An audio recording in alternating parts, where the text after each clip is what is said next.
gini. Makanya gini bre, katanya gini bre. Coba. Bahwasanya Yesus naik ke surga itu adalah sebuah klaim. Enggak. Aku ini aja maksudnya. Bentar. Ya, Teguh. Jangan lari-lari. Ini kan pembahasannya tentang membuktikan benarkah Yesus naik ke surga atau enggak. Jangan lari ke Adam. Jawab juga. Nah, coba buktikan dulu. Silakan. Sabar. Dengarkan saya. Saya kasih tahu ya. Sama, kita punya iman juga. Lu juga punya iman. Bre, saya kasih tahu kamu. Saya kasih tahu kamu. Tapi iman kamu nggak jelas. Imanmu nggak jelas. Ini makanya. Coba sesudah Tuhan Yesus bicara demikian kepada mereka, terangkatlah ia ke sorga. Nah ini sorga ini kalau kita kaji di original teksnya, kita baca di original teksnya apa yang tertulis di sini? Nggak, jawab dulu tadi itu. Ton oranon ini artinya langit. Kalau di langit kita percaya bahwasanya Yesus terangkat ke langit. Ini oranon deh, bukan sorga. Kalau di sini dituliskan oleh LAI ya, diterjemahkan dia naik ke sorga, artinya kau harus membuktikan benar. Gimana? Lalu sebentar, sedikit lagi. 30 detik. Halo. 30 detik lagi. Lalu duduk di sebelah kanan Allah. Siapa yang lihat ini? Dia duduk di sebelah kanan Allah. Siapa yang lihat? Emang ada lihat. Ini peri. Emang ada lihat. Ya udah, berarti ini ngarang. Dia bukan naik ke surga tapi naik ke langit dan dia tidak duduk di sebelah kanan Allah. Tanya balik sama abang nih. Manusia pertama di Al-Quran itu kan Adam. Siapa yang lihat? Apa sih ini orang? Siapa yang lihat? Hidup. Kalau saya ada hidup. Ya udah berarti kepercayaanmu adalah kepada Tuhanmu itu sama kayak kau membandingkan dengan manusia ketika pertama kali diciptakan. Apa sih ini?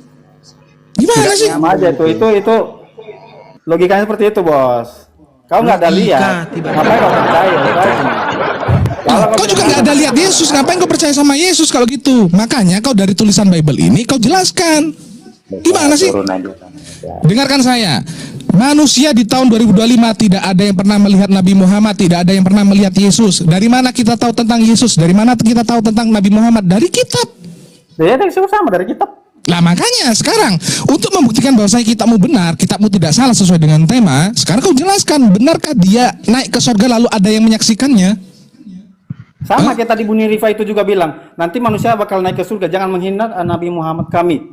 Apa? Dibilang tadi Nabi Muhammad di kuburan. Loh, siapa yang melihat nanti dia naik ke surga? Kalau itu kan kejadian sudah terjadi, gimana sih? Nanti dia naik ke surga. Bro, dengarkan. Bedakan kita konteks membahas tentang nanti di akhir zaman dengan kejadian yang sudah terjadi. Ini sudah terjadi dan kau imanin ini loh. Ini kan udah terjadi. Sama dulu terjadi kok. Lah, kejadian di akhir zaman yang kau bahas barusan. Gimana? Terus kenapa sih tersinggung kalau disentil kayak gitu? Siapa yang tersinggung? Apa yang kau sentil? Nabi Muhammad di kuburan, betul, kami tidak menyalahkan. Iya. Faktanya ada, buktinya ada, dan kami tidak menyembah Nabi Muhammad, selesai. Lah ini yang kau sembah, yang kau tuhanin loh. Aduh, gimana sih? Bos. Bisa Kau nyerah aja sudah Eka, nyerah aja kalau nggak bisa buktikan. Izin bang, saya mau. Kalau kami bisa membuktikan sesuai narasimu benar, kau katakan bahwasanya Nabi Muhammad ada di kuburan, kuburannya ada kok. Nah Yesus, gimana membuktikannya? Macet. Izin bang, Oke, Jimen, silakan, Jimen. Iya, jadi gini, Eka, Yahowa, maksudnya kita sama-sama orang Nias nih. Jadi gini, saudaraku. Kalau Anda untuk diam dulu. Kalau Anda membandingkan dengan sesuatu hal yang terjadi kepada Adam, ketika Tuhan menciptakan Adam, di situ belum ada manusia. Jadi berarti tidak ada saksi. Berarti hanya Tuhan yang bersaksi, lalu dia yang berkata di dalam Bible-mu. Dia sendiri yang berkata. Ataupun di Al-Quran dia sendiri juga yang berkata, Allah. Karena tidak ada saksi, belum ada ciptaan. Karena baru pertama kali diciptakannya makhluk, apa itu? Manusia. Itu satu poin. Kedua, ketika naik ke surga tuh Yesus yang kau anggap Tuhan, itu sudah ada ciptaan. Pertanyaannya, siapa tuh ciptaannya manusia? Siapa tuh ciptaannya manusia yang menjadi saksi bahwa kenaikan dia itu di surga? Itu pertanyaannya. Jadi kau dengan tumbuhan lain. Karena apel adalah tumbuhan, bukan hewan. Nggak nyambung. Nggak nyambung, mau tahu. Ya. Besarkan suaramu sedikit. Ya. Bung, di sisi lain. Kan saya katakan, dengarkan dulu Eka, gini saudara, kau membandingkan bahwa oh sama seperti Adam tidak ada yang saksinya. Iya jelas, karena pada saat itu Tuhan belum menciptakan makhluk hidup.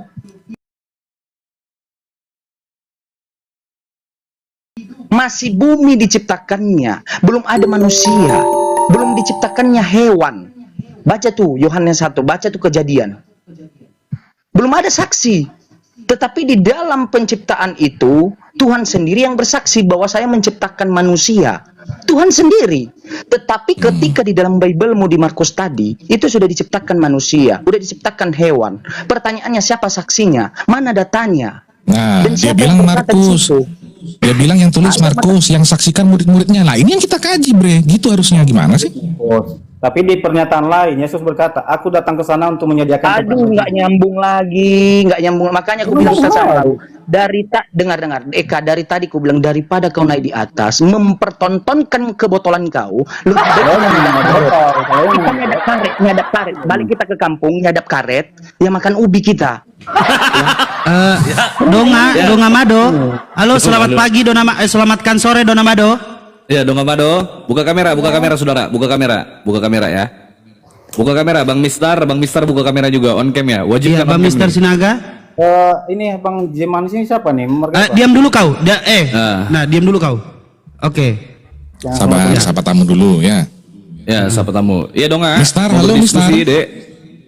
Mister, buka kamera, buka mute.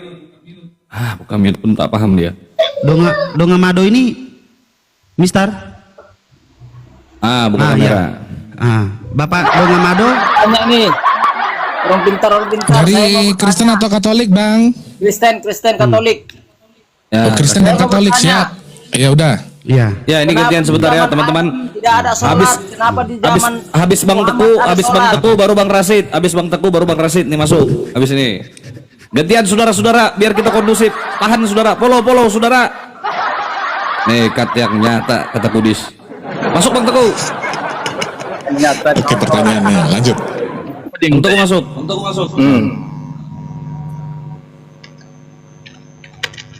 Bang Teguh noise Bang. Apa yang mau ditanya? Kah? Nanya apa Mister? Noise ya?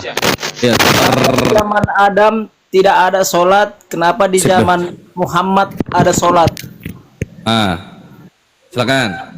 Gimana? Ya itu, tolong Cek. jelaskan dulu. Ya. Apa? Kenapa Pertanyaannya di apa? Saya mau bertanya, kenapa di zaman Adam tidak ada sholat, kenapa di zaman Muhammad ada sholat? Tuh. Jadi gini, di zamannya Nabi Adam itu syariatnya para nabi itu semua berbeda-beda. Jadi syariat yang diturunkan, perintah atau syariat yang diturunkan kepada Nabi Adam dengan Nabi Nuh, Nabi Musa, Nabi Isa, Nabi Muhammad itu berbeda-beda. Jadi untuk sholat 5 waktu seperti yang dikerjakan oleh umat muslim setelah kedatangannya Nabi Nah itu Muhammad dalilnya mana, sholat 5 waktu itu mana dalilnya? Tunjuk dalilnya dulu. Oh, mau tunjukkan dalil sholat 5 Ya, waktu? sholat 5 waktu itu. Oke, baik. Emang gini, dengar. Emang ada hitung-hitung. Ya sabar. Kalaupun di sabar. gereja nyanyi-nyanyi nggak ada dalilmu juga. Ini ditunjukkan dalil, sabar. Nanya kau bertubi-tubi bodoh. Sudah kau ditanya kau mencret berak celana. Keluar tai. Sekarang aku tanya dulu. Kamu ngerti sholat 5 waktu nggak? Ngerti nggak sholat 5 waktu itu apa? Enggak. Coba dibuka buka mute-nya dulu. Sama topengnya dibuka, topengnya jangan pakai topeng, enggak bagus. Gak ada pakai topeng saya. Oh iya, maaf. Dari mana oke. dalilnya hitung-hitungan? Iya, 5 waktu dengar. itu Berdoa. Oke. Saya tanya dulu biar kamu ngerti. Kamu paham apa itu sholat 5 waktu? Ngerti nggak? Makanya jelasin. Sebelum saya jawab. Kan beda agama kita. Nah, sholat 5 waktu itu yang dikerjakan dalam 5 waktu yang berbeda. Ya, sholat zuhur, asar, maghrib, isya, subuh. Dia jumlahnya ada 5. Kalau minta dalilnya, banyak oten-oten sekarang tuh minta langsung tertulis di dalam Al-Quran sholat 5 waktu, itu nggak ada. Tetapi pembagian waktunya sholat itu ada tertulis. Minta sama Allah hitung-hitungan ya. Maksudnya? Apa? Sudah gila orang ini. Gila Kau katanya. ngomong apa? Jelas saja kau gila, otakmu setengah. Kau ngomong. Kau ditanya, Komal kau goyang. ditanya sholat ya komal goyang saudara, sabar. Sholat 5 waktu. sabar. Oh ya, sabar. Sholat 5 waktu itu apa, Mister? Mister, apa yang dimaksud sholat 5 waktu? Itu biar paham dulu, baru kita bisa jawab. Tahu tidak? Nanti nggak nyambung. 5 waktu itu 5 waktu melaksanakan sholat. Dibagi 5 waktu. Sholat subuh, sholat zuhur, sholat asar, sholat maghrib, sholat isya. Itu 5 waktu. Tahu tidak? Paham nggak? Paham nggak? Paham nggak kau nih otakmu? Sampai nggak? Kalau kau minta Anda diperintahkan sholat 5, angka 5 waktu, nggak ada itu. Itu nggak ada. Nggak ada. Kalau kau minta tertulis 5 waktu. Tapi kalau dijelaskan zuhur, waktunya itu jam berapa, asar itu jam berapa, itu ada Dalilnya dijelaskan, ada dalilnya.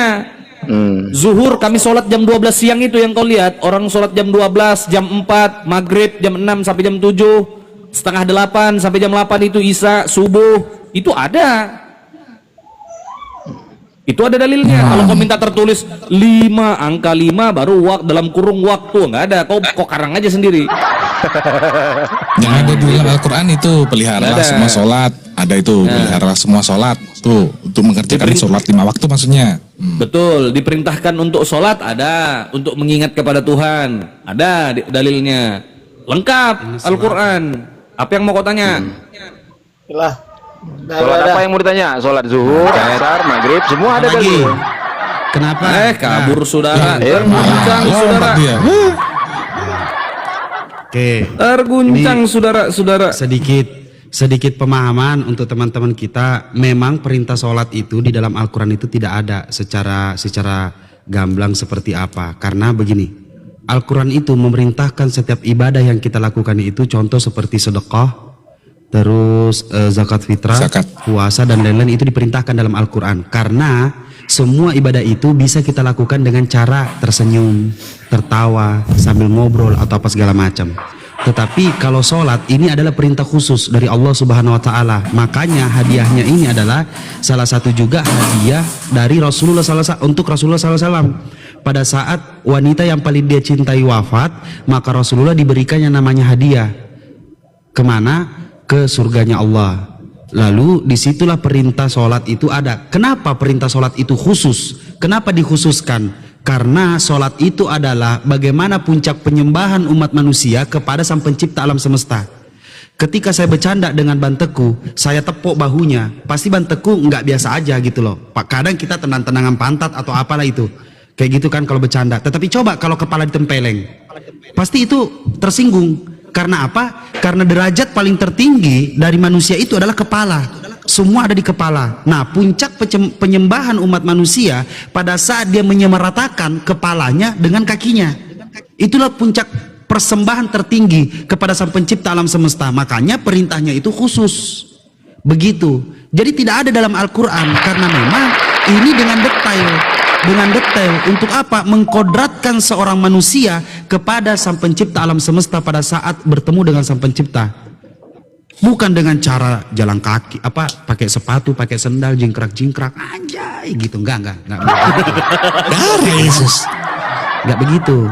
Tetapi merendahkan kepala sama rata dengan kaki itu adalah persembahan bahwa betapa rendahnya manusia di hadapan Allah, betapa rendahnya manusia di hadapan pencipta. Seperti itu.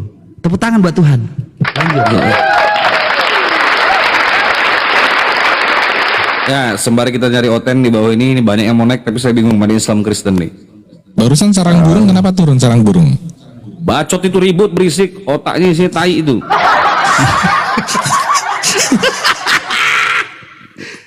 Sudah rambutnya kayak sarang burung itu. Nggak nyambung lagi. Capek aku dengar dia bicara. Ano oten nih. Bantu Ton, aku nggak bisa ngeliat Ton, aku nggak bisa buka profilnya mana Islam Kristen. Buset, Ntar aku 33. ngerokok dulu ya. Ya Bang Teguh. Oh ini ada bang orang biasa nih, ini nih Kristen nih. Mantap. Yuk selamatkan sore bang. Halo orang biasa. Halo orang biasa, buka kamera. Bisa open cam nggak bang? Sore. Open cam bisa nggak? Bisa ibu, nggak bisa. Aduh. Oh nggak bisa ya udah nggak apa-apa. Lanjut. Apa nih mau ditanya kali ini? Mau bertanya aja, ini nggak mau diturunkan kan? Enggak. Hostnya ini Nanya aja, Tergantung Bro. kalau abang kejang-kejang Tergantung diturunin pertanyaan, nanti. Pak. Tergantung Tergantung pertanyaan. pertanyaan. Kalau bapak tiba-tiba, loh kok saya di bawah, berarti ada yang salah, gitu. Silakan Pak. kalau pertanyaan yang menyakiti diturunin. Oh, bagaimana Silakan, itu tanya aja dulu, pertanyaan tanya yang aja. Pertanyaan Oke, menyakiti oke, oke. gimana itu? Coba, nggak apa-apa tanya aja bang. Soalnya hostnya Ya. rasis. Bahaya hostnya. Buset, hostnya dibilang rasis. Buset, hostnya Iya, dibilang rasis. Bisa-bisanya kau bilang saya rasis, anak suntili. Rasit, bukan rasis, rasit. Ya. lo mau Ini Lu mah rasit bisa. bang, bukan rasis. lu mau Andre Rasit. Taimu. Lu mau Udah nanya aja dulu, Agak, nanya aja dulu. Bang, pertanyaan gini bang. Dek panak kada magaga mbok sembaran nih pau. Anak-anak doraka. Pasan UI itu. Anak-anak digaga buak-buakmu. Anak-anak setan. Lanjut. Lanjut. Oke, pertanyaannya bang. Hmm. Tanda kenabian Muhammad aja bang, apa? Apa tanda kenabian Muhammad? Banyak Ya, cuma tanda itu kenabian Rasulullah. Ya itu, tinggal dikasih tahu apa? Oh banyak. Tanda. Ya kan Silakan, banyak. Bang. Di Al-Quran, Tahu aja. di dalam Al-Quran banyak. Dia ada tanda secara fisik, kemudian nubuatan di dalam kitab-kitab terdahulu, kemudian peristiwa atau peristiwa sebelum kenabian. Ini kan tanda-tanda kenabian kan? Ya kan orang kan bisa berbicara tanpa data ya, semua bisa. Oh, kita buka Bisa datanya, pakai boleh? data. Iya. Boleh. Sama-sama belajar. Ada tanda kenabian di dalam diri Nabi Muhammad. Kan Banyak. Quran sempurna. Terus kenapa dengan turun? Enggak, kenapa Quran kan sempurna. Quran sempurna kan, kita mau belajar di Quran. Tanda Iya. kenabian. Enggak ya. Bisa dibuka di dalam surat Al-A'raf ayat 157, yaitu orang-orang mengikuti Rasul Nabi yang ummi yang namanya mereka dapati tertulis di dalam Taurat dan Injil yang ada pada mana mereka. Itu salah satu nubuatan tentang Nabi Muhammad di kitab terdahulu. Nah, itu satu tanda-tanda kenabian. Kemudian banyak lagi pada saat Isra Mi'raj, itu juga tanda. Langit ketujuh ya? Tanda, Sorry. Isra Mi'raj apa? iya. Apa? Sama membelah bulan ya bang? Itu mukjizat. Itulah tanda-tanda mukjizat kenabian juga. Iya. Jadi setiap nabi itu kan mukjizatnya kan berbeda-beda. Nabi Musa membelah laut, Nabi Isa menghidupkan orang mati, Nabi Muhammad Isra Mi'raj bisa mengeluarkan air dari jemarinya.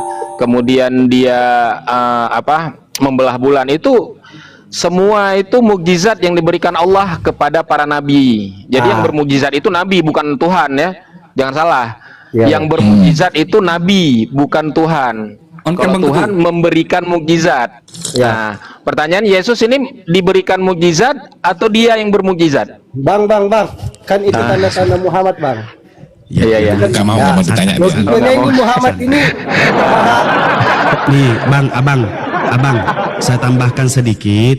Yang namanya mujizat adalah ketika manusia melakukan hal-hal di luar nalar manusia lainnya dan keajaiban Udah itu nggak datangnya usah. dari sang Anak pencipta SD alam tahu semesta. ngerti apa itu yang masuk logika di luar nalar. Ya. Terus kenapa Muhammad mati sama perempuan? Membelah bulan aja bisa. Mati sama perempuan? Mati Karena sama manusia perempuan. bang. Karena Nabi Muhammad Enggak, manusia. Bentar. Apa pertanyaan? Gini. Kamu kamu dapat narasi Nabi Muhammad mati karena perempuan itu di mana? Lu udah rohani itu. Mulai itu. Udah awalnya. Aku lagi ngerokok. Lanjut. Gini loh ya, teman-teman Kristen, pahamilah ya bahwasanya yang pertama, kami tahu Nabi Muhammad itu adalah seorang manusia, nabi yang artinya utusan Allah, yang artinya seorang manusia. Kita tahu manusia, dan kami tidak menyembah Nabi Muhammad. Selesai itu. Kalau Nabi Muhammad, kenapa Nabi Muhammad bisa kena racun? Kenapa Nabi Muhammad bisa kena sihir? Kenapa Nabi Muhammad bisa mati? Ya karena manusia. Coba dipikir deh pakai otak. Karena manusia. Jadi wajar seorang manusia itu sesuai dengan kodratnya, bisa sakit, bisa lapar, bisa kena macam-macam, bisa meninggal, wajar. Bahkan makam Rasulullah ada kok. Nah yang harus kalian tanya, ini Tuhan bisa lapar makan ikan goreng, Tuhan bisa mati terus hidup lagi, Itu kedagingannya, Tuhan Ton. terus bisa Itu kerasukan kedagingannya. Belzebul, Tuhan. Itu kedagingannya, Ton. Tapi kedagingannya nggak suka sama perempuan. Kedagingannya. Di surah Al-Ahzab ayat 40, Nabi Muhammad bukanlah seorang di antara kalian dan bukan seorang bapak bagi kalian. Maka jangan pernah mempertanyakan bahwa apa yang dia lakukan dan seperti apa perilaku Nabi Muhammad, karena segala sesuatu yang dia lakukan dan dia katakan datangnya dari Sang Pencipta alam semesta, yaitu Allah Subhanahu wa taala. Itu jawabannya. Jadi, apapun yang dilakukan Nabi Muhammad SAW itu adalah perintah. Itu semuanya perintah yang dilakukan Nabi Muhammad. Maka dari itu kalian pikir Nabi Muhammad nggak beban ketika memiliki istri sebanyak itu? Beban coy. Tetapi tidak. Allah Subhanahu wa taala menunjuk Rasulnya, yaitu apa? Beliau perkasa dalam segala aspek, dalam segala kelaki-lakian, dalam segala perang, bergulat dan lain-lainnya, dan akal pemikiran. Beliau perkasa dalam segala aspek. Kalau mau memframing akan hal itu. Tapi ingat, ada Tuhan yang bertulang belakang. Lanjut, Ton. Sebagai manusia. Iya, ngomong kedagingan, nanti giliran ditanya kedagingannya, dia menikah nggak? Dia punya syahwat nggak? Gimana tuh? Kalian nggak mau jawab pasti kan gitu. Coba yang lain lah, yang lainnya. Nih Tina Mary lah, Ini Ini kalau manusia mikrofon- punya istri, kenapa Pren? mikrofon volume kayaknya ketinggian, sama kalau kamu mengeluarkan efek suara tuh, menggelegar sekali tuh. Oh iya kan?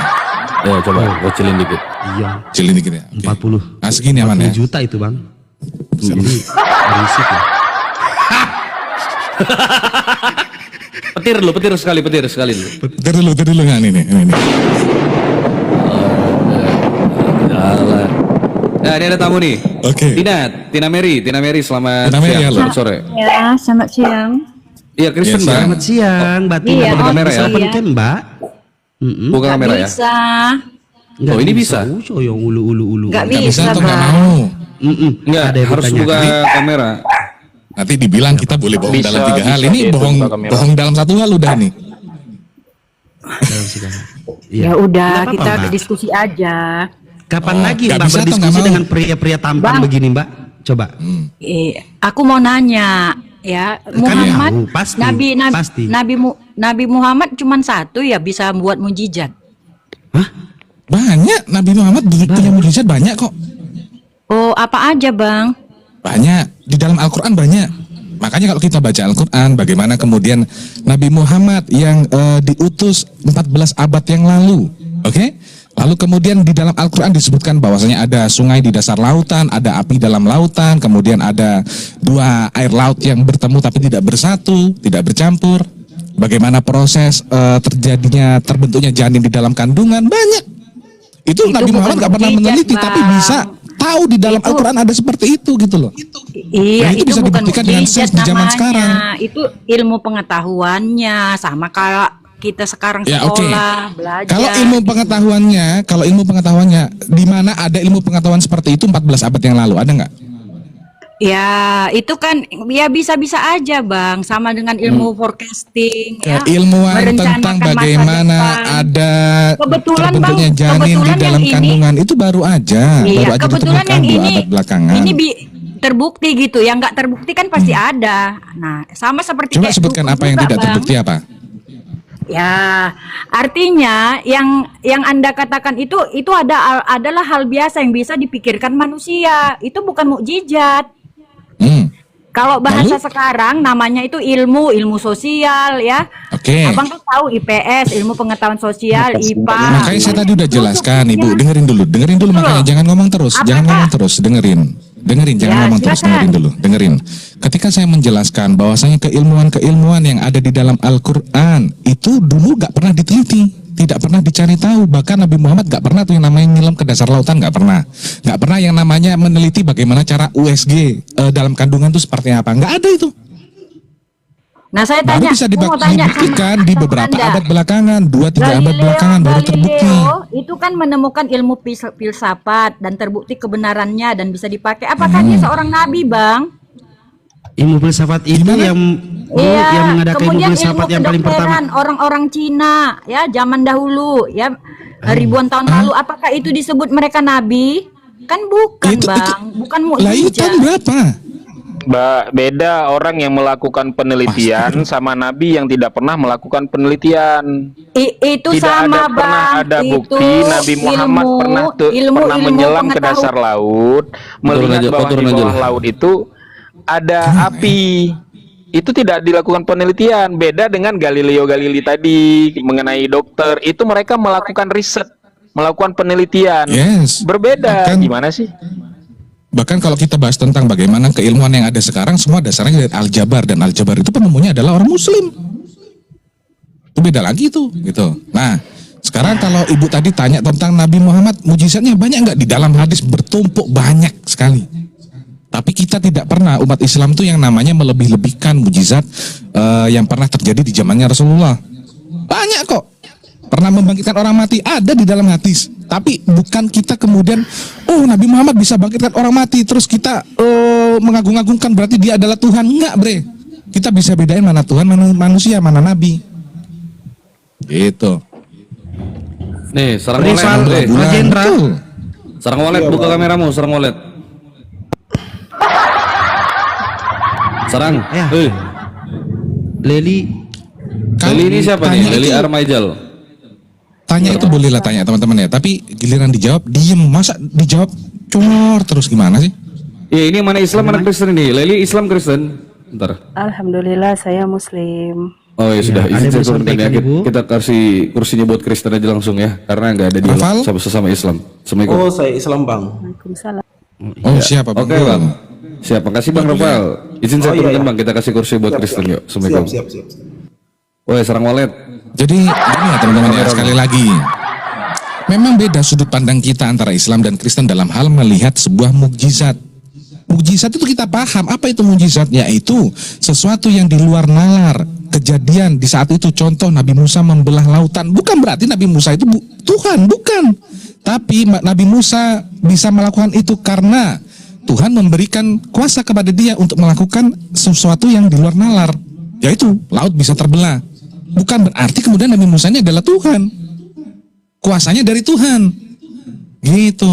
Sama ketika Yesus membangkitkan orang mati, dia juga mendapatkan kuasanya dari Tuhan. Bukan berarti dia adalah Tuhan itu sendiri, karena yang bisa bangkitin orang mati bukan cuma Yesus. Elia bisa, bahkan Paulus pun bisa. Kalau standar pembangkitan orang mati itu kalian anggap adalah Tuhan, kemudian kalian sembah itu, ya silahkan. Artinya Anda menyembah perantara, menyembah utusan, menyembah nabi. Karena nggak ada yang namanya Tuhan itu bermujizat, enggak. Gimana sih? Kok malah yang ditanya kok no, mujizatnya Nabi Muhammad? Mujizat itu bukan hal yang kemudian jadi hal yang terutama. Oh harus ada mujizatnya. Lah memang ada mujizat, setiap nabi itu punya mujizat, bre. Semua punya keistimewaan yang namanya nabi, yang kemudian utusan Tuhan. Kecilin HP satunya bang, bukan ini Bang Rasid ini, dia yang doubling dia suaranya bang. Tiap gua ngomong dia ngebalik suaranya. Ya silakan Kristo, halo Kristo, belehe, Ya, Bang. belehe Ya, watiko. halo. Oh Halo, ya, Bang. Protestan atau Katolik bang? Kristen, Bang. Protestan bang ya. Silakan mau tanya apa? Sorry ya, Bang, kalau pertanyaan salah ntar. Siap. Kenapa Nabi Muhammad menikahi anak kecil? Ah, Bukan nggak kesana. bukan. Enggak, Apa? apa tuh? Cuma tuh. Nembak. Pertanyaan Apa, salah ini ya, mana? ini ya apa? Mengikuti ajaran Nabi Muhammad, bukan menyembah gitu ya. Ya, betul. Oke. Nah, itu aja yang mau aku pahami gitu ke apa? Aku pikir Oke. itu dalam Islam Nabi Muhammad tuh ini yang disembah sama. Yes, saya kasih jawaban ya. Saya sudah tangkap inti pertanyaannya. Jadi begini bang, kita di dalam Islam itu tahu bang, kita belajar bahwasanya sebelum Nabi Muhammad diutus, telah diutus nabi-nabi terdahulu. Dari Nabi Adam, Nuh, kemudian Abraham, kemudian Musa. Nabi Isa, kemudian Nabi Muhammad, banyak nabi-nabi yang lain. Kita tahu bahwasanya nabi itu adalah utusan Tuhan. Untuk apa Tuhan mengutus nabi? Untuk memperkenalkan kepada umatnya, kepada manusia bahwasanya adalah sang pencipta langit dan bumi ini, yaitu Allah Subhanahu wa taala. Itu tugas nabi, Bang. Jadi dari dulu gak ada yang namanya nabi itu disembah. Nabi itu utusan Tuhan. Manusia pada umumnya. Oke, paham. Seperti itu, abangku. Ya, terima kasih Bang. Terus ini apa? Sorry ya, satu lagi. Sorry ya, ini kalau ini dalam Muslim kan itu sholat dalam satu hari 5 kali ya. Oke, mungkin itu ada sholat Isya, mungkin nggak tahu, pokoknya 5 kali kan itu. Nah, itu apa beda-beda ke inti doanya begitu beda-beda sama aja gitu. Ya, jadi kalau sholat sama, kenapa nggak 1 kali aja gitu? Padahal sama tujuannya nih, kenapa harus 5 kali? Gitu? Oke. Jadi gini, abangku, umat Islam itu sami nawa atau nah. Bentar Bang, aku artinya begini. Benar nggak tahu bukan apa ini gitu. Siap, saya jawab ya. Umat Islam itu sami nawa atau nah, yang artinya kami diperintahkan, kami kerjakan, kami lakukan. Jadi kalau abang tanya tentang sholat, bang kenapa sholat tuh harus 5 waktu ya? Karena memang diperintahkan kita 5 waktu yang wajib. Apa itu? Sholat subuh, sholat zuhur, kemudian asar, kemudian maghrib dan isya. Apakah semua beda-beda, bang? Ada yang beda, ada yang sama. Total rakaatnya. Jadi kalau subuh itu 2 rakaat, kemudian zuhur itu 4 rakaat, kemudian maghrib itu asar itu 4 rakaat, maghrib itu 3 rakaat, kemudian isya 4 rakaat. Doanya sama atau beda? Sama doanya, berbeda jumlah rakaatnya. Nah seperti itu. Jadi kita diperintahkan, kita lakukan. Karena itulah kami disebut bahwasanya orang-orang yang beriman. Ya ayyuhallazina amanu. Tuh. Kami diperintahkan, kami lakukan. Gak banyak tanya kami ngapain kok kita kok diperintah sholat ya gitu. Nah, gak kayak kalian, bang. Mungkin kalian ditanya ketika kalian justru kebalikannya gini.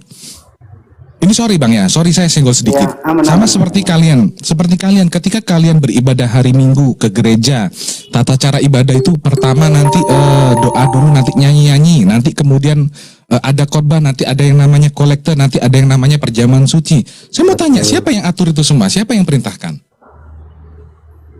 Ini belum pernah ada yang menjawab. Karena apa? Sebetulnya tidak ada perintah dari Tuhan untuk melaksanakan tata cara seperti itu. Kalau kami umat Islam ditanya, kami sholat, kami rukun Islam ada 5, ya kan? Syahadat, sholat, kemudian puasa, zakat, dan haji bila mampu. 5-5-nya ada di dalam Al-Quran. Oke. Maksud tuh kalau tujuan doanya sama bang, kenapa nggak 1 kali aja gitu? Kenapa harus 5 kali gitu?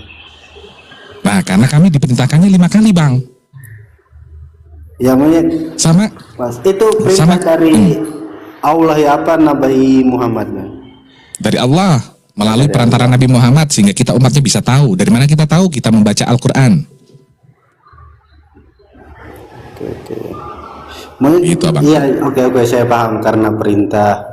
Tapi kenapa Tuhan kalau memang tujuannya satu aja, doa-doanya sama aja, kenapa Tuhan tuh harus kasih 5 waktu gitu, nggak 1 aja? Kenapa? Ya, jadi 5 waktu ini tadi niatnya pun beda-beda bang. Nanti usolli fardhu subuhi, ini niat sholat subuh. Nanti ada usolli fardhu zuhri, beda-beda niatnya. Cuman proses tata cara sholatnya itu kurang lebih sama. Ada yang namanya takbiratul ihram, ada yang namanya ruku, sujud, duduk di antara 2 sujud, kemudian tahiyat, awal dan akhir. Itulah sholat. Udah terjawab belum? Udah. Oh, kenapa 5 kali? Karena perintahnya 5 kali bang. Kalau diperintahnya 3 kali, kami 5 kali. Abang tanya itu kenapa 5 kali bang? Perintahnya kan cuma 3 kali gitu. Kalau perintahnya 5 kali, kami kerjakan 5 kali, ya udah. Berarti kami melaksanakan sesuai perintah Tuhan. Kenapa kau nyanyi di gereja? Atas dasar apa kau nyanyi di gereja? Kenapa yo? Ini yang kalau anggapannya seperti itu, pemahaman untuk tentang agama ke sana tuh ini belum sampai sana bang. Ya, Bapak tanya aja bang, lanjut pertanyaan berikutnya. Saya tambahkan ya, gini bang, kenapa perintah sholat itu 5 waktu sehari? Pertama manusia ini diciptakan oleh Allah Subhanahu wa taala, sang pencipta yang mengetahui seperti apa umatnya. Itu yang pertama. Kedua, kita di muka bumi ini hanya mencari ridhonya Allah Subhanahu wa taala. Mulai dari Isya, subuh, zuhur, asar, maghrib, semua itu di waktu-waktu tertentu yang bisa membuat kita melakukan hal-hal yang menyenangkan, tetapi ternyata kita harus dituntut untuk sholat. Yang utama itu adalah subuh. Nah, pada saat orang enak-enaknya tidur, asik-asiknya tidur, kita dibiarkan untuk apa? Kita dibiarkan untuk harus wajib sholat. Tidak boleh tidak, kita harus bangun padahal lagi nyenyak-nyenyaknya. Apa manfaat di balik itu? Bagaimana kita harus mengetahui bahwa kami masih diberikan yang namanya nafas kehidupan untuk merasakan hidup pagi-pagi. Karena apa? Tidur itu adalah mati kecil. Itu definisinya tuh, tidur. Makanya kita harus mengingat. Nah, ketiga, yang namanya sholat, kenapa harus seperti itu? Makanya di dalam Islam, seperti apapun sifat manusia, bukan berarti membenarkan apa yang dia lakukan tentang kesalahan, tetapi kita harus mengingat bahwa setiap apa yang kita lakukan di sela-sela waktu selesai sholat, banyak hal-hal yang kita lakukan tanpa sadar, yaitu apa? Yaitu dosa. Makanya kita dituntut untuk selalu apa? Untuk selalu berdoa kepada Allah Subhanahu wa taala, meminta, ya Allah, tunjukkanlah kami jalan yang lurus. Seperti itu. Jadi kita harus selalu diperintah untuk mengingat. Karena di dalam Islam justru pendosalah yang paling dicintai oleh Allah Subhanahu wa taala. Karena apa? Karena hanya pendosa yang selalu merujuk kepada yang namanya pertobatan, selalu mengingat kepada Allah. Hanya pendosalah yang selalu mengingat kepada Allah ketika dia melakukan dosa. Makanya sholat itu 5 waktu sehari. Agar apa? Agar segala sesuatu yang kamu lakukan di muka bumi ini, ingat, luangkan waktu untuk mengingat Allah, karena dialah sang maha pemilik segala sesuatu di muka bumi ini, dan tempatnya lah kamu meminta. Begitu Bang. Oke, makasih banyak Bang Rashid, Bang Ton penjelasannya. Iya, sama-sama. Oke Bang, izin ini. Bang, lanjut lagi Bang, pertanyaan berikutnya Bang. Enggak, itu aja yang aku penasaran. Aku pikir tuh Nggak bisa Bang, nggak bisa Bang. Nggak bisa Bang, kalau kita ketemu orang-orang seperti Abang minimal 10 Bang. Pertanyaannya minimal 10. Gini, aku tahu soalnya pemahamanku tentang agamaku juga masih kurang. Nanti kalau ada pertanyaan ini. Nggak apa-apa Bang, nggak apa-apa. Tapi Abang itu kalau Abang seperti ini minimal pertanyaannya 10 Bang. Nggak bisa. Kalau Abang turun sekarang, Abang nanti punya utang berbunga Bang. Abang punya pertanyaan jadi 90 Bang. Enggak. Aku tuh yang aku tanyakan yang benar-benar buat aku penasaran gitu. Itu aja Bang. Wih, penasaran. Iya Abang saja Bang penasaran. Oke, makasih banyak Bang Ton, Bang Rashid. Siap Bang Bleng. Oke, siap ya. Siapa tamu dulu? Ya, anak Tuhan. Anak Tuhan. Wah, ada lagi anak Israel. Ya, anak Tuhan. Anak Israel rohani kayaknya nih. Buka kamera Mbak. Ini yang tadi mau bertanya tapi duluanin sama Ayu. Iya, buka kameranya Mbak. On cam coba. Oh iya. Mungkin Mbak, silakan bertanya saja. Ya. Mau bertanya Mbak? Kasih sama Uni lah. Uni kan sama Ya, coba.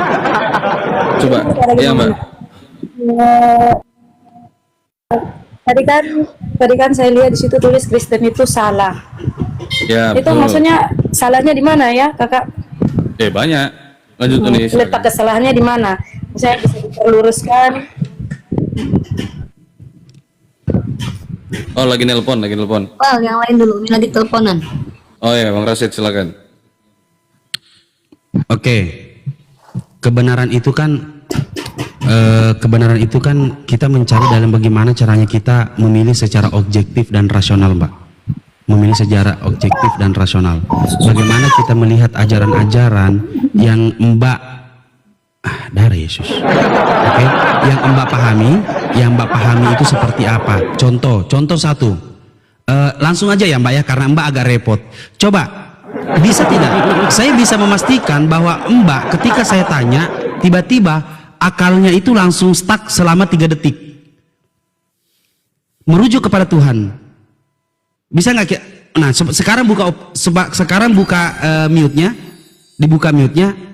Mbak coba jawab pertanyaan saya. Ini Mbak, betul tidak kalau Tuhan itu sang pencipta alam semesta beserta isinya, yaitu Tuhan? Begini, pertanyaannya begini. Betul tidak kalau Tuhan menciptakan manusia di muka bumi ini?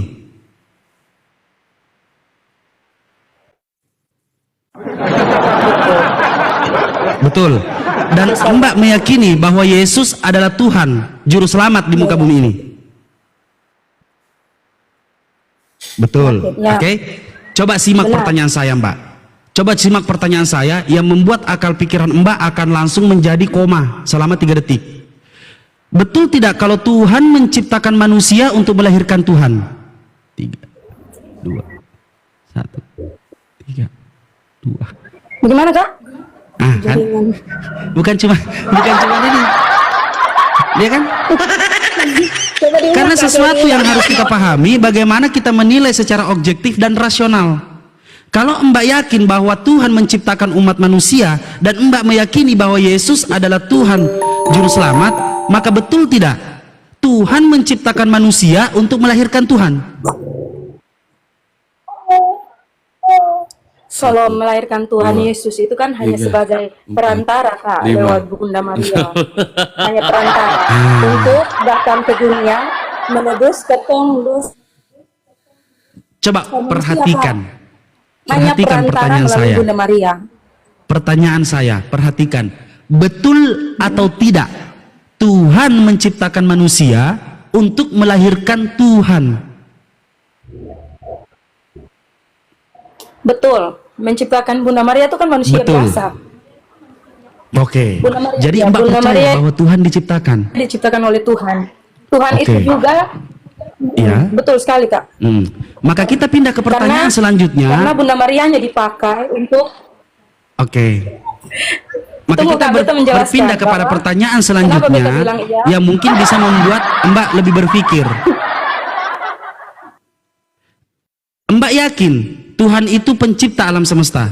pikir lagi karena memang kenyataannya sekarang itu, Kak. Oh ya udah kalau Benar. gitu tidak bisa berpikir lagi, host. Nah ini. Wah. Jadi Tidak, memang bukan tidak bisa berpikir untuk karena Yesus itu- jawabannya tetap sama. Yesus itu pencipta atau Yesus ciptaan? adalah Tuhan. Ya, Yesus itu Tuhan. Yesus itu Yesus adalah Tuhan. pencipta. Ah, Yesus adalah pencipta. Lalu siapa yang menciptakan adalah Yesus? Tuhan. Ya. Dia sendiri karena dia adalah Tritunggal. Dia adalah Bapa, Anak, dan Roh Kudus. Saudara Yesus, dia menciptakan dirinya sendiri. Aduh, gimana? Iya. Kalau dia Jadi gini, Mbak. Begini, Kak. Oke, Dia datang melalui Bunda Maria. Sabar, Kak. Oke. Kita Ya, oke begini Mbak. Begini Mbak. Iya. Diskusi lintas agama Kalau dikhususkan lewat bukan untuk berkati oleh Roh Allah. Roh Allah itu adalah Tuhan sendiri. Aduh. Iya, Sabar, Kak. iya. Ya sini anaknya saya gendong, Kak. Enggak. Apa? Begitu. Maksudnya Riuh banget soalnya gue. Oke, begini Kak. Saya jelaskan ya. Diskusi lintas agama bukan untuk memecah belah umat, tetapi diskusi lintas agama untuk bagaimana kita mencari kebenaran, memakai akal, perang logika, menilai secara objektif dan memilih dengan cara rasional. Nah, itu diskusi lintas agama. Nah, ketika Mbak naik lalu hanya memakai iman tanpa memikirkan bahwa apa yang saya katakan intinya Yesus Tuhan, maka saya angkat tangan. Karena apa? Di dalam Al-Quranul Karim dikatakan, Mbak, dalam agama saya dikatakan la ikrah fiddin, tidak ada paksaan bagimu dalam beragama. Maka saya dikatakan Allah Subhanahu wa taala berkata, wahai umat manusia, khususnya Islam, khususnya sekarang Ar-Rasyid, tidak ada paksaan ketika kamu berbicara dengan orang Kristen lalu kamu memaksakan dia masuk Islam atau dia meyakini Islam. Tidak ada. Urusanmu adalah sampaikanlah kebenaran walaupun hanya dengan satu ayat. Urusan dia nanti mau mengenalku, biarkan aku yang mengetahui, biarkan aku yang berkehendak, karena hanya aku yang mengetahui isi hati dan pikiran umat manusia. Nah, sang pencipta alam semesta ini, Allah Subhanahu wa taala akan menjamah seseorang yang ingin berpikir, ingin berakal. Itu dulu. Ketika manusia sudah mau memakai akal pikirannya untuk membuka wawasannya, memilih sesuatu dengan cara objektif, lalu mengenal Tuhan itu esensinya apa, maka di situ kita bisa memahami hal itu. Contoh saya langsung kasih. Kita sebagai manusia bisa, Mbak, kita bisa makan pasir. Kita bisa makan pasir sebagai manusia. Oke? Tetapi ketika saya tawarkan kepada Mbak mau nggak makan pasir? Pasti Mbak nolak. Karena apa? Karena kodratnya Mbak sebagai manusia. Sebenarnya sejatinya kita bisa makan pasir, tinggal dikunyah dikit, ditelan, selesai. Tapi kan karena Mbak memiliki kodrat sebagai manusia, maka Mbak menolak. Begitupun juga dengan Tuhan. Tuhan adalah Sang Maha Kuasa, tetapi kekuasaannya ini tidak mungkin dia menunjukkan kemahakuasaannya untuk menggugurkan kemahabesarannya. Tuhan tidak mungkin menunjukkan kemahakuasaannya untuk menggugurkan kemahasuciannya. Maka Tuhan memiliki segala kemahaan yang tidak boleh ditukarkan dengan segala esensi yang ada. Begini. Gendongkan anaknya. Coba kalau rewel masukin kulkas, Mbak, pasti nggak kedengeran. Katakan begini, katakan Izin Mbak, percayanya kepada Mbak close cam aja, Mbak close cam aja nggak apa-apa. Yang penting Mbak niatnya baik, Mbak close cam aja nggak apa-apa, biar tidak nyangkut-nyangkut. Nah ya oke, silakan Mbak. Begini Kak, maksudnya kan kalau ini kan kalau di ajaran Islam kan Kakak diajarkan untuk percaya Allah toh Kakak melalui ajaran Nabi Muhammad. Betul. Betul kan Kak? Nah kalau yang saya sampaikan kan menurut ajaran dalam Alkitab, kitab yang kami baca dalam agama kami toh Kakak, kami tidak bisa menyangkali itu.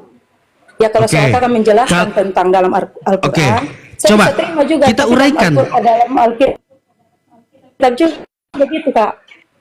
Ya, kita uraikan bahasa Mbak. Menurut dan menurut. Tidak bisa. Sekarang saya tanya Oke. Izin Mbak. Coba Mbak dengarkan ketika Mbak mengatakan menurut, ada sesuatu yang saya ingin katakan kepada Mbak, tetapi ini semua dalam Bible Mbak. Sekarang Mbak bisa menilai secara objektif. Di dalam Bible Mbak dikatakan Lukas 2 nomor 11, hari ini telah lahir bagimu juru selamat yaitu Kristus Tuhan di kota Daud. Itu. Hari ini telah lahir bagimu juru selamat yaitu Kristus Tuhan di kota Daud. Itu otomatis adalah yang lahir itu adalah Tuhan dan yang lahir itu adalah Kristus. Tetapi di ayat yang lain mengatakan di Kisah Para Rasul 2 nomor 36, jadi seluruh kaum Israel harus tahu dengan pasti bahwa Allah telah membuat Yesus yang kamu salibkan itu menjadi Tuhan dan Kristus. Sudah 2 kali Yesus menjadi Tuhan. Pertama pada saat dilahirkan, kedua pada saat disalibkan. Dan ketiga, Paulus mengatakan di kitab Roma 14 nomor 9, sebab untuk itulah Kristus telah mati lalu bangkit kembali supaya ia menjadi Tuhan baik untuk orang-orang mati maupun untuk orang-orang hidup. Ingat Mbak, 3 kali Yesus menjadi Tuhan, yang mana yang Mbak mau imani? Dan saya pastikan Mbak tidak pernah mendengarkan ayat ini di dalam gereja. Yang Mbak sering dengar adalah apa? Yang Mbak sering dengar, karena kasih karunia Allah Bapa telah mengaruniakan anaknya sehingga dia mengorbankan nyawanya untuk menebus dosa manusia. Darah Yesus. Tepuk tangan buat Tuhan. Kami percayai karena Tuhan Yesus sudah datang ke dunia dengan cara dilahirkan untuk menebus dosa kita manusia. Itu kami pelajari juga dalam Alkitab. Kita tidak bisa menyangkali Alkitab, sebaliknya Kakak juga tidak bisa menyangkali Al-Quran tuh Kakak. Dengan kembali lagi kepada iman masing-masing. Sekarang saya tanya, lantas bagaimana ayat-ayat yang tadi saya katakan 3 kali Yesus menjadi Tuhan? Bagaimana menurut Mbak? Ya, karena memang itu sudah Tuhan Yesus, ya itu sudah. Oke, sekarang pertanyaannya, Tuhan Mbak namanya Yesus, betul? Ya, Yesus Kristus. Allah Bapa itu siapa? Allah Bapa itu adalah Tuhan Yesus Kristus sendiri. Oke, Allah Bapa adalah Tuhan Yesus Kristus sendiri. Mbak seorang Tritunggal? Iya, Tritunggal. Allah Bapa. Oke, begini Mbak. Jadi gini. Saya ajarkan kepada Mbak. Mungkin Mbak tidak menjadi apa-apa, tetapi saya ajarkan biar Mbak menjadi seorang Kristen yang kafah. Begini Mbak, begini. Di dalam kekristenan, seorang Tritunggal memahami yang namanya Trinitas. Trinitas itu bagaimana kita paham? Mbak lihat ke kamera. Bapa, Putra dan Roh Kudus. Dulu sebelum adanya hasil konsili Kalsedon, Roh Kudus ini di sini disimpan itu Bunda Maria. Tetapi hasil konsili Kalsedon mengangkat tangan siapa yang lebih banyak menyetujui ketika Bunda Maria dicopot, lalu dipasang yang namanya Roh Kudus. Agar apa? Yang namanya anak manusia kalau sama emaknya dia tidak pernah menjadi Tuhan. Maka diambil lalu dipasanglah Roh Kudus agar Yesus menjadi Tuhan. Makanya Bapa, Putra dan Roh Kudus. Bapa bukanlah anak, anak bukanlah Roh Kudus bukanlah Bapa, tetapi Allah di tengah-tengah. Allah adalah Bapa, Allah adalah anak, Allah adalah Roh Kudus. Satu hakikat 3 pribadi, sesuatu yang dapat dibedakan tapi tidak bisa dipisahkan. Begitulah Kristen, Mbak. yang Tritunggal. Jadi Mbak jangan bilang bahwa Allah itu adalah Yesus itu sendiri. Bukan, Mbak jadi bidat nanti. Mbak harus memahami di mana Yohanes 1 ayat 1 mengatakan pada mulanya adalah firman-firman bersama-sama dengan Allah dan firman adalah Allah. Dengarkan Mbak, dengarkan. Mbak pemahaman Kristennya ini sudah salah. Jadi saya luruskan Mbak. Kalau ajaran Ya, Katolik, saya injili Mbak. Ketika Mbak mengatakan Allah kalau itu Katolik adalah sama Yesus itu Protestan sendiri, beda ajarannya, Pak.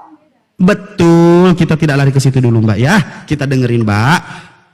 Pada mulanya adalah firman, firman bersama-sama dengan Allah dan firman adalah Allah. Yohanes 1:14, firman itu telah menjadi manusia dan hidup di antara kita. Nah, firman ini yang menjelma menjadi manusia dan yang kalian yakini itu adalah Yesus itu sendiri. Begitu Mbak. Jadi jangan pernah mengatakan kalau Anda seorang Tritunggal, Anda mengatakan bahwa Allah itu yang menjelma menjadi manusia. Tidak, tetapi sang firman, sang logos yang menjelma menjadi manusia.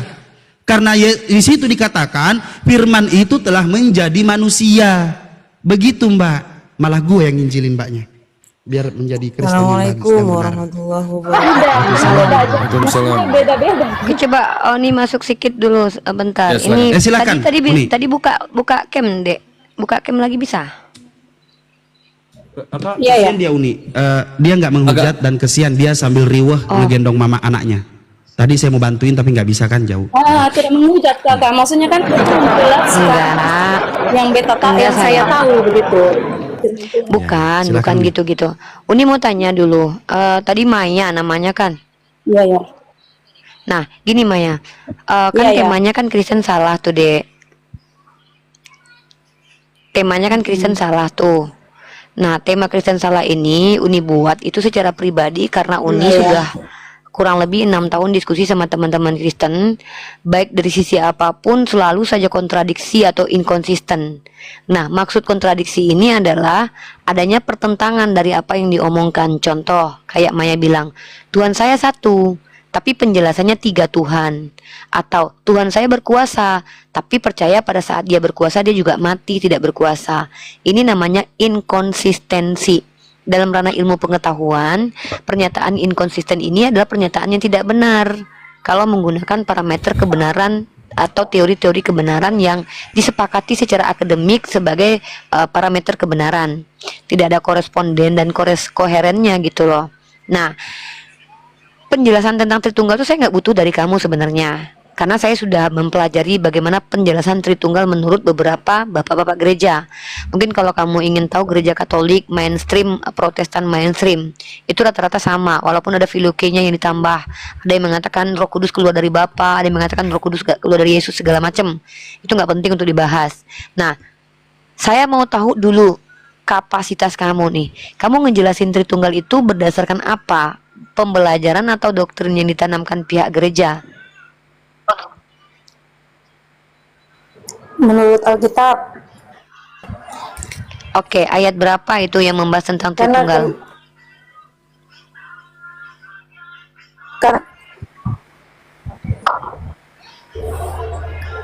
Sabar Kak. Terdapat di ayat sama Allah Ayat 3 yang dipakai orang Setahu saya, Dek, tidak ada penjelasan secara eksplisit dan implisit tentang Tritunggal dalam Biblemu. Yang ada itu baptislah dalam nama Bapa, Putra, dan Roh Kudus. Itu yang ada. Atau 1 Yohanes pasal 5 ayat 7 yang adalah ayat sisipan. Ada 3 yang memberikan kesaksian. Tadinya ada darah, kemudian diganti menjadi Bapa, Putra, dan Roh Kudus. Nah, itu pun tidak mewakili penjelasan tentang Tritunggal sebenarnya. Nah, jadi ketika kalian orang Kristen menjelaskan tentang Tritunggal ini, itu berdasarkan apa?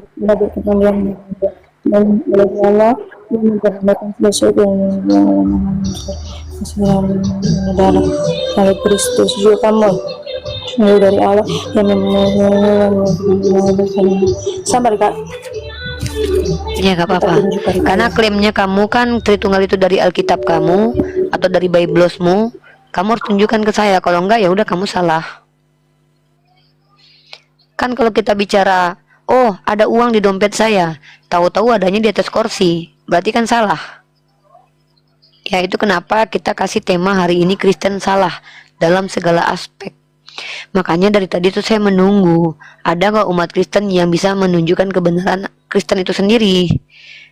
Yang ada malah Rema, Logos, dan Grape. Aku baru tahu ada Tuhan Grape. Ilmu baru itu. Gitu. Buset. Ya, Jelasin siapa gapres dulu? tapi salah definisi. Iya. Hakikat Ini jadi tiga hakikat. Vi. Halo Vi, orang Israel. Halo, dibuka mute-nya yang baru naik. Halo. Vi dan orang Israel, ya. Abang orang Israel. Ya. Allah. Protestan atau Katolik, Bang? Allah mau apa lagi ya Allah? Protestan. Protestan, Ini siap. si orang Israel nih mau ngapain lagi Allah ke sini? Saya mau nanya Bang Rasid. Ya Allah, Allah Ya, nanya silakan, aja Bang. Allah. Gemes sekali sama aku. Ya Yesus. Ya silahkan Bapak. Mana orangnya? Ini ada. Ini ada. Halo. Kok gelap? Halo. Ya halo. Hidup lu yang gelap. Halo. Yesus terang dunia. Tenang aja. Bukakan juga Bang orang. Mana berani jangan. dia sih. Jadi gini Bang Rasid, saya mau tanya. Kalau di Islam boleh kawin berapa kali sih? Kenapa? Kalau di Islam boleh kawin berapa kali? Boleh. Nikah, Bang. Boleh kawin cuma satu. Enggak istri.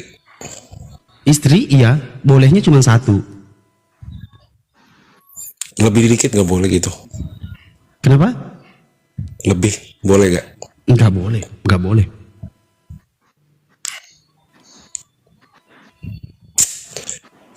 Serius dah Bang Rasid. Serius Pak. Saya ajarin. Nah, bagaimana maksudnya seperti itu? Nah, baru saya jelaskan. Begitu caranya, Pak. Oh iya ya. Nah, gitu. Coba tanya saya. Bagaimana maksudnya itu, Bang Rasid? Sedangkan Bagaimana ada maksudnya, ayat. Bang Rasid? Nah, pinter. Ajaran Al-Quran itu bukan hanya sekedar bagaimana seseorang itu membaca Al-Quran lalu dijadikan pedoman hidup semuanya. Tidak. Ada tuntunan hidup, ada ajaran kehidupan, ada juga batasan kehidupan. Nah, batasan-batasan itu termasuk apa? Termasuk pernikahan. Pernikahan itu bukanlah anjuran, bukan kewajiban, dan bukan perintah. Tetapi itu hanya sekedar batasan untuk umat manusia. Begitu. Maksimal. Nah, batasan ini boleh dimanfaatkan oleh Islam agak ketika apa? Ketika umat Islam ini mengalami kendala-kendala. Contoh, ketika umat Islam ini seorang istrinya tidak bisa memberikan keturunan. Tetapi batasan ini juga harus ada dasar-dasarnya, yaitu apa? Dari seorang istri yang ridho ketika dia rela suaminya menikah lagi hanya untuk memberi keturunan. Begitu. Jadi jangan samakan tentang perintah, ajaran, pedoman hidup dengan bagaimana aturan-aturan yang sudah ditetapkan. Begitu, Pak. Paham? Kalau nikah jam-jaman boleh nggak? Apa nikah jam-jaman? Oh, itu haram hukumnya. Nggak ada yang kayak begitu. Nggak ada yang kayak begitu. Hanya ajaran sesat yang mengajarkan seperti itu. Kalau kontrak? Ya, ajaran sesat itu, Pak. Nggak ada yang kayak gitu. Nggak ada ajarannya. Tidak pernah Rasulullah mengajarkan hal itu. Sirih gitu nggak bisa? Oh, siri beda. Nikah siri itu beda. Penjelasan tuh. Nikah siri itu adalah sah di mata agama, tetapi tidak sah di mata negara. Nah, masalahnya di dalam Islam diajarkan ikutilah Allah, ikutilah Rasul, dan ikutilah ulil amri. Nah, ulil amri ini siapa? Pemerintah setempat pada saat kita hidup di muka bumi ini. Yaitu siapa? Pak Prabowo. Begitu, Bapak. Kedua.